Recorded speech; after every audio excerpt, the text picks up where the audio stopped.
Welcome back to the Mind Change Podcast. I'm your host, Heather McKean, and today we are covering the emotional drivers behind adult acne. Thought to be a rite of passage through our teenage years, millions of adults still struggle with acne on a daily basis.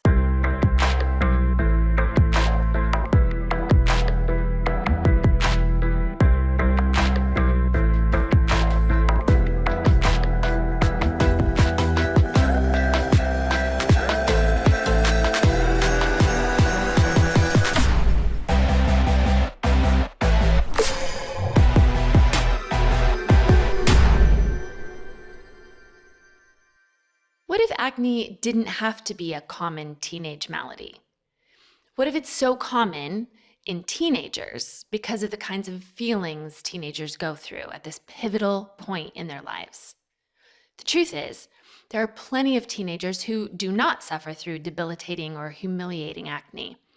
Even more common is that many teenagers seem to grow out of this condition. The primary driver behind acne is belief around our worth and identity.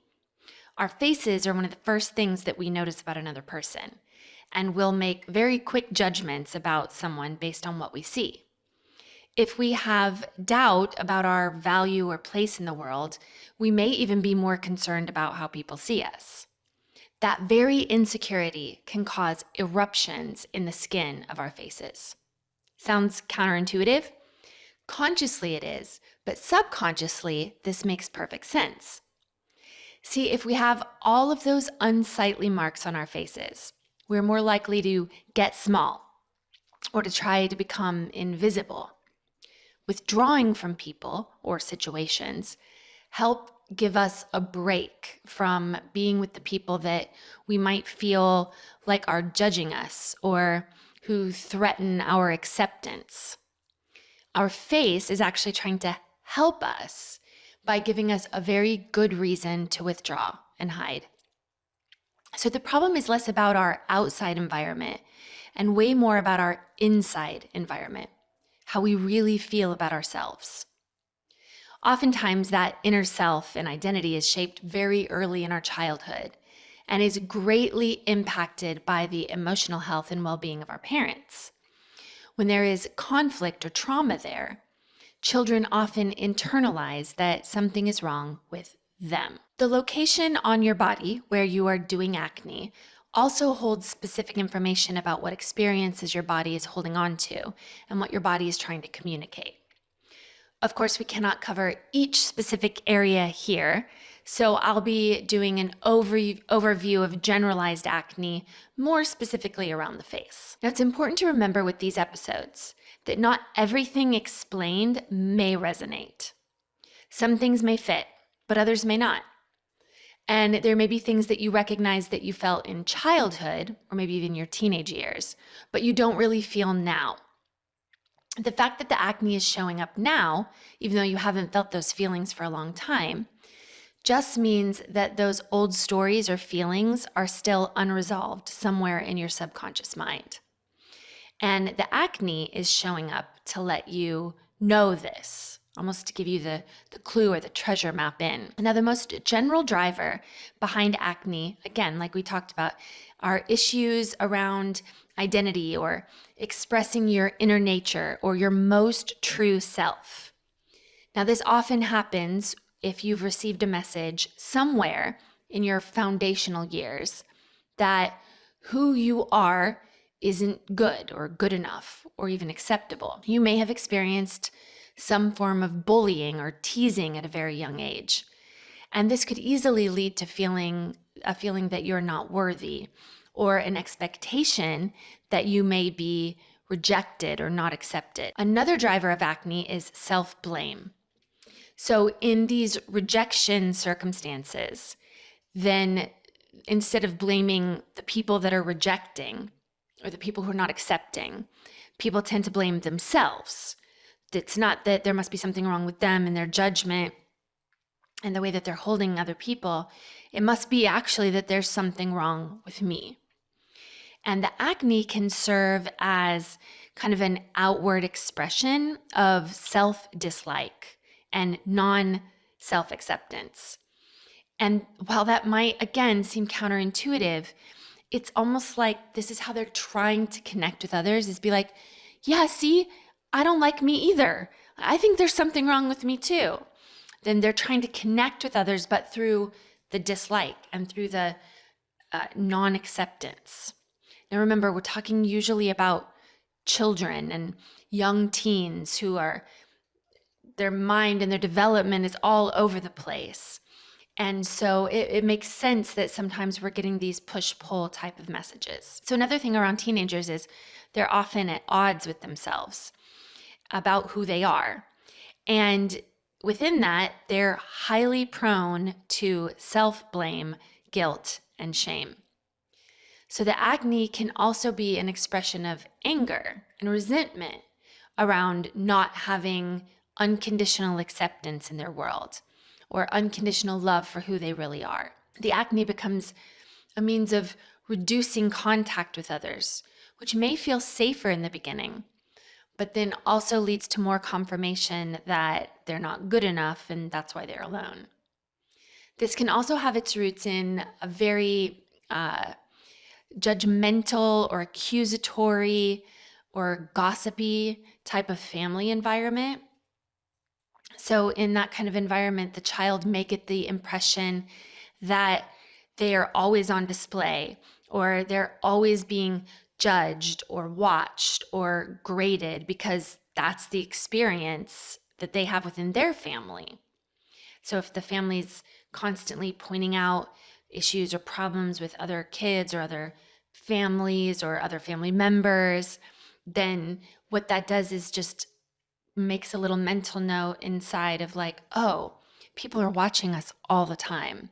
And that feeling of being watched and judged and like people are picking on you all the time will come out in your skin. Another common driver is resentment of authority. So you may have felt picked on or judged unfairly by a parent or a teacher or another authority figure in your life. There may have been a lot of blame throwing in your environment. It's possible that you may have had a mother who was overprotective or smothering, which undermined your desire for maturity, responsibility, or autonomy. Another driver is you may have had a family situation where one parent was constantly trying to please or appease the other parent. For instance, maybe your mother seemed to always be trying to win or earn your father's approval, or made a lot of effort to like stay in his good graces. Like she was afraid she would get in trouble or that he would leave at any moment if she didn't try so hard. If you felt that expressing yourself or your emotions fully was difficult, looked down on, or wrong, then the acne may be serving as a visible expression of the shame, anger, or insecurity that would come with being made to feel that way. Another possible driver is as you get older, you become highly aware of what people think and the image that you project to others. And then the acne can become a form of a boundary in certain situations where you have people in your life who threaten your identity or your comfort zone. You may find that you keep comparing yourself to others and the way they look. When you do compare and look at other people, then the end result is that somehow you always find that you're lacking. You're lacking in some way, and the acne then becomes this sort of outside manifestation of how ugly you feel inside. For some, there could be sort of a denial about something or someone in their lives. Maybe they're being treated poorly in a relationship, job, or friendship. And the acne surfaces to help other people, these people in your life, see your vulnerability and see your shame in an effort to pull them closer to you. So again, as counterintuitive as it may seem and feel, and this is coming from more of that childhood foundation of learned experiences. But let's say you're, in a relationship maybe your spouse, or you're in a work environment and you're not being treated well. You're not being respected. You're not being fairly dealt with. And you then create acne. And the reason there is the hope is someone will see you in this vulnerable state. And in that vulnerability, they will want to pull you closer. But generally what happens is those type of people are the people that would, once that appears on the outside, are way more likely to push you away. And so then the opposite effect actually happens. So energetically, you're putting this out there and then people are pulling away from that guilt or shame or blame, but you will perceive it that they're pulling away from you, which then just triggers that old rejection program again and can make the acne worse. Another driver is you may be someone who finds themselves in a public role or in the public eye. And this brings you both pleasure and pain. The pleasure comes from finally being able to stand up, stand out, be seen, be respected, be admired, which maybe you didn't feel like you were able to do as a child. But then at the same time, this brings more possibility for criticism or judgment into your life. Then the acne may tend to flare at times when you feel less out of favor with your circle or your realm of influence. Because if our face seems unpresentable, then we may tend to engage less. So what the acne is trying to help you do is pull back and regroup, but in a more private and safe place, rather than just being out front in the public eye to garner more attention or more criticism or judgment. So another thing is that people who struggle with acne also tend to be very affected by their home and family environment. When there is conflict or tension with those closest to you, that also may cause irritation and anger. And if there isn't a safe place for those emotions to be released, you're not able to talk about it and find positive resolution and then change. Or maybe if you find yourself too busy even for those conversations or for any self-care or self-reflection on how you're feeling, then that may erupt on your skin rather than onto your family members. So in that way, that acne again is being protective by taking all of that stuff and just doing it to you rather than doing it to them. It's very common for adults who struggle with acne to have unresolved trauma from teenage years. It may have been suppressed or repressed in those earlier years where it all felt like too much to deal with.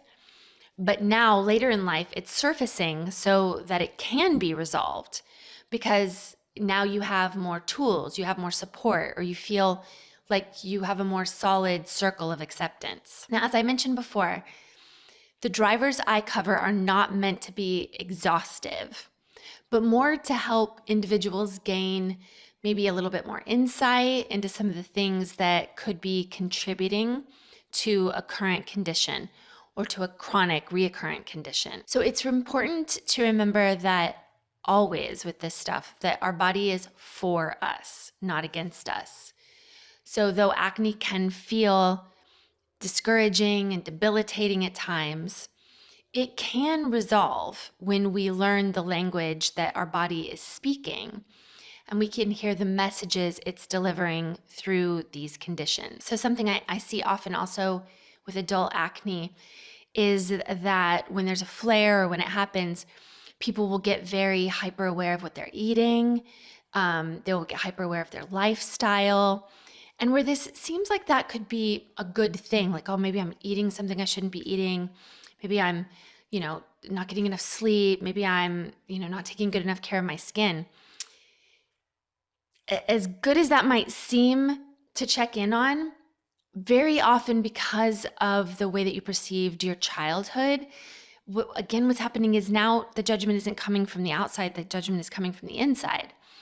Now you're being judgmental and you're being restrictive, and now you're you're looking through and criticizing your maybe your environment or the way that you're doing things or the food that you're eating. And it can lead to an even more like, this is not acceptable.